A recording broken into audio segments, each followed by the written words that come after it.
Bonjour à tous, alors aujourd'hui nous voilà parés pour la dernière nouvelle lune qui va avoir lieu le 20 de ce mois de décembre 2025.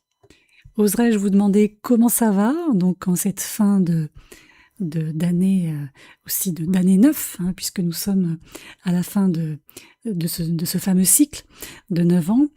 À la fin de cette année qui montre, comme on le sait, une très forte transition au niveau des changements de signes pour la plupart des planètes, notamment transsaturniennes. Donc si vous voulez nous donner des nouvelles, faites-le en commentaire. Moi j'en serais ravie de savoir comment vous allez, comment vous vivez tout ça. En tout cas, j'espère que les choses se passent, disons, au mieux, dans l'idéal, ou en tout cas le mieux possible. Alors aujourd'hui, on va parler de cette nouvelle lune du 20 décembre où il va falloir essayer d'aligner notre idéal, ce qu'on souhaite, ce qu'on aimerait, ce vers quoi on tend, ce qu'on essaye de projeter à l'extérieur, et la réalité. Et en même temps, il va falloir essayer de nous réconcilier intérieurement. Donc se réconcilier avec soi-même, ce qui n'est pas une mince affaire en règle générale. Alors c'est vrai qu'on va avoir un ciel assez dense, on le voit sur la carte, et de fait relativement exigeant. Ce que l'on voit au niveau de la nouvelle lune, alors la nouvelle lune, on se souvient, c'est une conjonction soleil-lune, donc les deux luminaires, ce qu'on appelle une conjonction solilunaire, c'est une nouvelle lune. A contrario d'une opposition solilunaire qui, elle, est une pleine lune. Donc on revient sur notre nouvelle lune. Alors en Sagittaire, ici, on voit un stellium très, très costaud. On a quand même donc le Soleil, la Lune, encadré par Vénus côté Sagittaire et Mars côté Capricorne. Alors ici, on a vraiment une dynamique de renouveau, mais c'est une dynamique qui est fondée, ou qui doit être fondée, à mon sens, sur la quête de sens, justement, sur l'affirmation d'une vision des choses claire, sur la nécessité de dire, de formuler, de transmettre. Ce sont des énergies, je dirais, ardentes, qui permettent d'ouvrir un espace de réorientation intérieure. C'est-à-dire qu'il ne s'agit plus seulement d'espérer, de rêver, de « ah, peut-être un jour, si », mais ici, d'oser une cohérence plus affirmée, plus grande entre vos convictions, vos désirs, vos souhaits et vos actes. Alors, pourquoi je dis ça ? Parce que Mars est positionné en Capricorne à ce moment-là. C'est un signe où son énergie ici devient méthodique, ambitieuse, une énergie qui est stratégique également. Nous avons ici en fait un Mars qui est en exaltation, comme on dit, dans le vocabulaire astrologique. Et même s'il n'est plus dans le Sagittaire, là il va agir comme un prolongement structurel du stellium Sagittaire. C'est-à-dire qu'il va donner au feu visionnaire une forme concrète, une endurance, une rigueur. Et là où les planètes en Sagittaire proposent une trajectoire, en quelque sorte, Mars en Capricorne, lui, dessine, si vous voulez, le plan de route. Il va établir les priorités, il va ancrer les intentions, mais dans l'action réaliste. Donc on a un mélange intéressant parce que on a l'inspiration qui est capable de s'élever, mais on a le pragmatisme qui veille. Le premier aspect que l'on relève, en tout cas que moi je pense être l'un des plus importants, c'est le carré de ce stellium, donc de cette nouvelle lune, à la conjonction Saturne-Neptune, la fameuse. Alors là, on a vraiment une sorte d'interaction, de dialogue au cœur de cette lunaison à travers ce carré. Ça met en tension justement l'idéal et la structure, l'élan et la nuance, la vision et la réalité. On a le Sagittaire, comme on l'a vu côté stellium, qui veut élargir, qui veut dire les choses, qui veut prôner une vérité et qui veut tracer une direction. Et on a, j'ai envie de dire de l'autre côté en quelque sorte, de l'autre côté du carré, à l'extrémité du carré, Saturne, déjà d'une part, qui demande de vérifier, de rendre les choses un peu plus solides, de revérifier les fondations, de trier l'essentiel du secondaire. Et d'autre part, on a Neptune qui est à côté, qui lui essaye d'ouvrir des horizons peut-être plus subtils, mais parfois quand même un petit peu incertains. Donc là, c'est un carré qui ne tolère ni les illusions naïves, ni les expansions irréfléchies. C'est un carré, à mon sens, qui requiert une vérité plus mature, moins romanesque, j'ai envie de dire, mais plus durable. Et dans ces versions plus, je dirais, plus positives, plus fécondes en quelque sorte, on peut le voir aussi comme une énergie plurielle qui permet de donner une forme stable à une aspiration profonde. Dans l'autre sens, c'est vrai que si on le vit différemment, si on rentre dans le jeu en quelque sorte de ce carré, c'est vrai qu'il peut provoquer une déception, mais déception salutaire. Pourquoi ?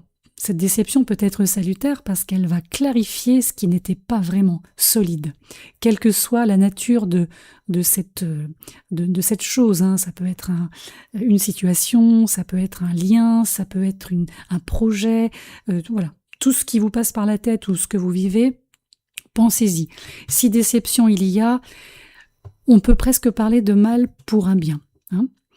Alors on a Chiron également, notre ami Chiron, qui est toujours en bélier, il est bien planté, il est rétrograde. Alors lui, à l'inverse, il forme des trigones avec le rassemblement Sagittaire-Capricorne, donc avec notre stellium. Donc c'est un trigone stabilisateur, c'est une bonne chose, qui permet d'ouvrir un espace de réparation lié à, comme on le sait, l'affirmation de soi. Les blessures anciennes, qui sont liées aussi à la légitimité personnelle, au courage d'être soi et pas quelqu'un d'autre, à la place prise ou à la place qui est ou a été refusée. Ici, tout ça devrait trouver une voie d'intégration.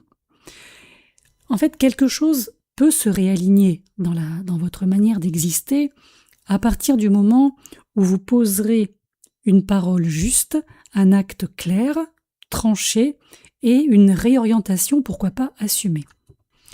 Ici, Chiron, c'est vraiment comme une main tendue. Hein. On n'est pas du tout sur un warning ou sur une mise en garde. C'est plutôt une main tendue qui propose de vous réconcilier avec votre spontanéité, qui vous propose aussi d'apprendre ou de réapprendre à dire non, et aussi vous propose ou vous permet d'exister sans vous justifier, ce qui serait quand même une bonne chose. Dans la série des planètes, donc des énergies bien aspectées, on a Pluton. Et oui, Pluton bien aspecté, profitons-en. Alors c'est dans un registre un peu moins visible, hein, évidemment, Pluton, énergie transpersonnelle, mais déterminant. Ce Pluton forme un trigone à Uranus rétrograde et un sextile à notre conjonction Saturne-Neptune. C'est une énergie qui est structurante, hein, voire restructurante, qui prépare, je dis bien qui prépare, qui ne propose pas pour l'instant, j'insiste, mais qui prépare des mutations durables. Donc, il n'y a rien qui explose, il n'y a rien qui n'explosera non plus, sachez-le, mais tout se métamorphosera lentement, en profondeur. Donc ici, c'est une nouvelle lune, en lien avec ce placement en Verseau, qui peut correspondre à une transformation de vos relations, de vos réseaux, pourquoi pas un changement de posture sociale ou socio-professionnelle, et une manière neuve aussi d'habiter votre identité, mais collective, donc la manière dont vous vous raccordez en quelque sorte au collectif. Donc à voir. En tout cas, là, c'est une énergie qui travaille de manière souterraine, hein, plutôt intéressante. On parle de lucidité, d'émancipation intérieure et de progrès personnel. Donc, on est pas mal. Ensuite, on a Jupiter. Alors, Jupiter qui est le maître de cette nouvelle lune, hein, puisque Jupiter dirige le signe du Sagittaire. Jupiter est rétrograde. Donc, on va parler à la fois d'expansion intérieure, mais aussi de tension affective, en tout cas dans le domaine affectif. Jupiter rétrograde en Cancer, donc apporte un trigone à notre fameuse, encore une fois, conjonction Saturne-Neptune, ce qui fait que ça nous encourage à mettre en place ou à retrouver une croissance plus douce, plus personnelle, plus intime, ancrée dans la protection, le soin, l'intériorité, le cancer. Mais on a un carré à Chiron. Alors ce carré à Chiron, qu'est-ce qu'il fait? Il vient pointer une zone sensible. Vouloir grandir, ça peut raviver des insécurités anciennes. L'envie d'élargir votre espace personnel, votre espace affectif, peut se heurter aussi à une peur de manquer, une peur de perdre ou une peur de ne pas être assez soutenu aussi. Dans la sphère des échanges, justement, on va aller jeter un œil du côté de Mercure, qui est en Sagittaire à ce moment-là. Alors, Mercure en Sagittaire, il est en exil. Donc, c'est pas forcément son meilleur placement, C'est pas le placement festif non plus. D'autant qu'il est en carré au nœud nord, côté Poisson, et au nœud sud, côté Vierge. Donc là, ça marque bien un point de bascule, notamment karmique. Une parole, une décision ou même une réflexion peut ou va réorienter votre futur. Donc il va s'agir moins d'avoir raison que d'être juste, surtout juste envers vous-même et juste envers l'évolution que vous souhaitez. Pour résumer un peu tout ça, je dirais que c'est une lunaison qui va agir comme un révélateur intérieur. Là, je pense qu'on va être nombreux à ressentir un besoin impérieux de dire les choses, de dire la vérité ou de nommer, d'identifier ce qui n'avait peut-être jamais été dit auparavant. On peut ressentir aussi une tension entre l'inspiration et le doute, comme si nos visions personnelles demandaient une incarnation, un ancrage plus mature. Je pense aussi qu'on va ressentir on va vouloir une recherche, là aussi, de cohérence entre les valeurs profondes et les actions concrètes.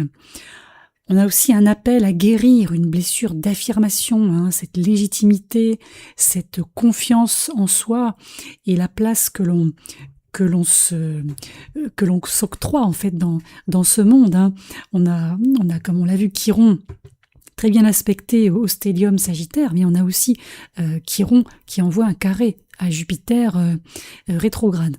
Donc il y a quand même des choses qui bouillonnent encore sous la surface et qui ne demandent qu'une chose, c'est justement de remonter à l'air libre et de pouvoir être réglé. Je pense aussi que pour beaucoup d'entre nous, il y a un souhait une volonté de s'émanciper en fait de récits un peu trop anciens, d'histoires qu'on s'est racontées, de conditionnements, de structures mentales devenues beaucoup trop étroites. Ça c'est intéressant aussi le travail de Chiron là. Et aussi le travail des nœuds en carré à Mercure. Et je pense aussi que on va peut-être se retrouver confronté, mais de manière constructive, avec nos propres limites, nos illusions personnelles et nos excès. Toujours le carré Chiron rétro, Jupiter rétro.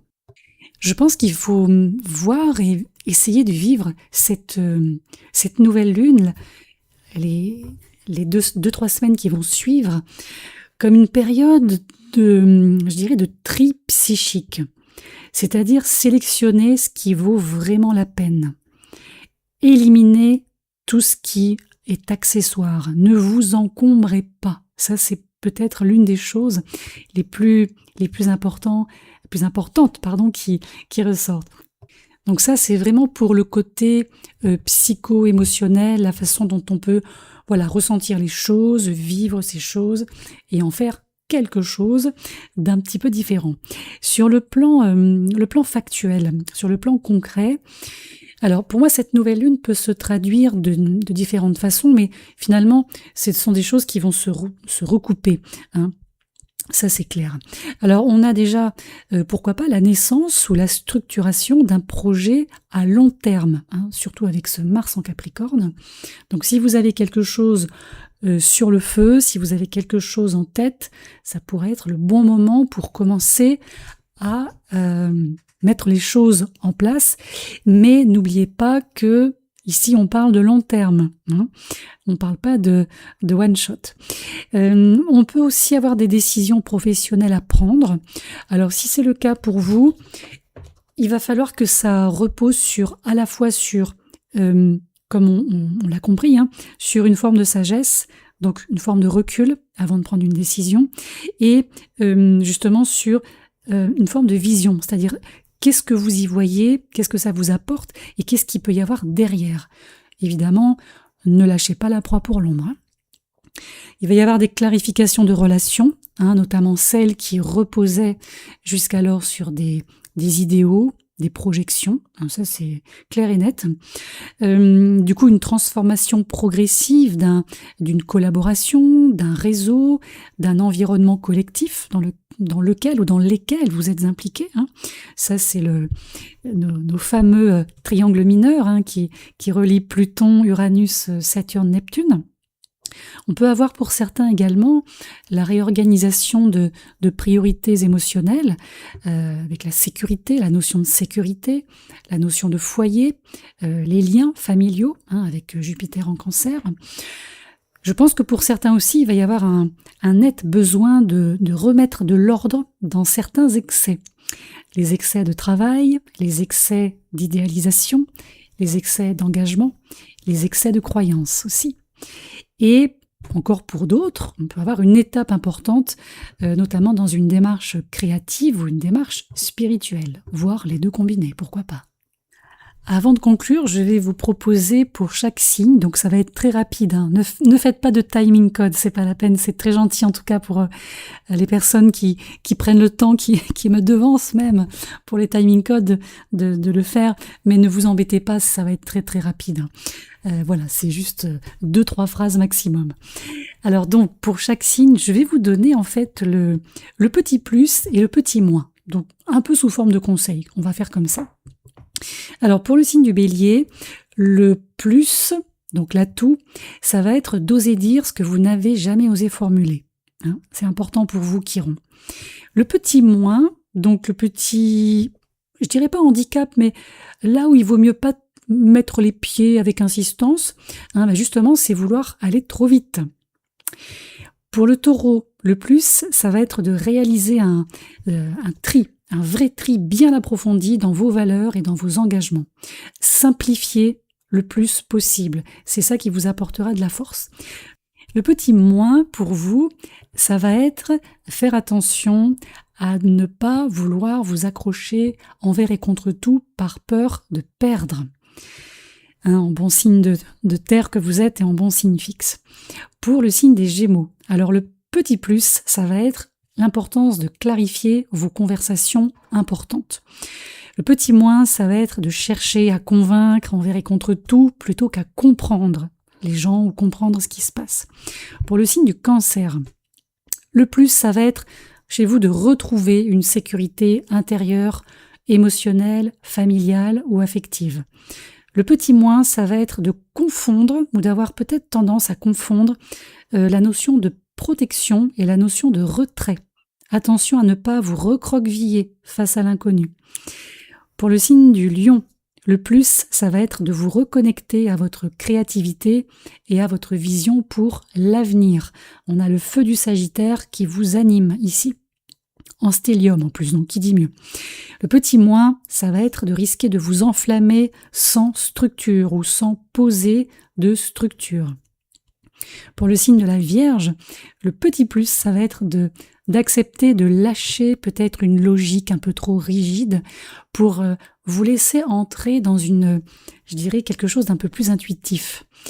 Le petit moins, ça va être justement de vous perdre dans cette façon d'hyper-analyser tout et n'importe quoi. On l'a vu, Mercure, votre maître, va former un carré avec les nœuds. Donc, un excès de contrôle, ça va vous freiner. Attention. Pour le signe de la Balance, le plus, ça va être rechercher un alignement plus sincère dans vos relations. Pour vous, clarifier, ça voudra dire apaiser. Le petit moins, ça va être de vouloir vous adapter au-delà du raisonnable. Chiron en opposition va vous demander de poser vos limites. N'oubliez pas. Pour le signe du Scorpion, le plus, ça va être de mettre en place une structure solide pour un projet, quel qu'il soit, à long terme. Le petit moins, ça va être de peut-être vouloir tout transformer d'un coup, avec un coup de baguette magique. Là, Pluton va vous apprendre la puissance et la portée des métamorphoses lentes. Pour le signe du Sagittaire, le plus, ça va être de réaffirmer, comme on l'a vu tout à l'heure, votre vision des choses, de réajuster un ou plusieurs caps et de vous reconnecter aussi à la réalité. Nous avons également en petit moins, justement, le fait de confondre parfois, et là ça peut être un peu plus fort que d'habitude, la notion d'idéal et la notion de précipitation. Là, on a vu, avec le carré Saturne-Neptune au stellium Sagittaire, ce qu'on nous demande, c'est maturité, cohérence, et on vérifie tout de A jusqu'à Z. Pour le signe du Capricorne, alors le petit plus, ça va être d'utiliser votre énergie actuelle pour construire, canaliser, planifier. Là, c'est Mars qui vous donne la main, littéralement, pour ce que vous mettez en place. Le moins, je dirais que attention à ne pas vous durcir face à une forme de vulnérabilité. Parce que là, on voit que un excès de contrôle pourrait vous couper de l'inspiration nécessaire. Du côté des Verseaux, alors pour les Verseaux, le petit plus, ça va être d'accueillir une transformation identitaire douce, certes, mais profonde, bien comme il faut quand même. Là, on a un Pluton qui vient vous soutenir dans l'émancipation, donc surtout, ne lui tournez pas le dos à ce Pluton. Et le petit moins, ça pourrait justement vous engager dans une obstination à vouloir être totalement indépendant et radicalement indépendant. Là, on a vu que les trigones vous invitent à coopérer, pas à vous isoler. Donc pensez-y. Et le signe des Poissons, le meilleur pour la fin, diront certains, le petit plus pour ce signe-là, ce sera d'affiner votre sens du discernement. Très important de retirer de vous, de tout ce qui vous entoure, tout ce qui est flou. À partir du moment où il y a du flou, vous enlevez, vous retirez, vous nettoyez. Ça va vous permettre de faire émerger une vision plus stable des choses. Et justement, le petit moins, ce serait d'idéaliser ou de confondre intuition et projection.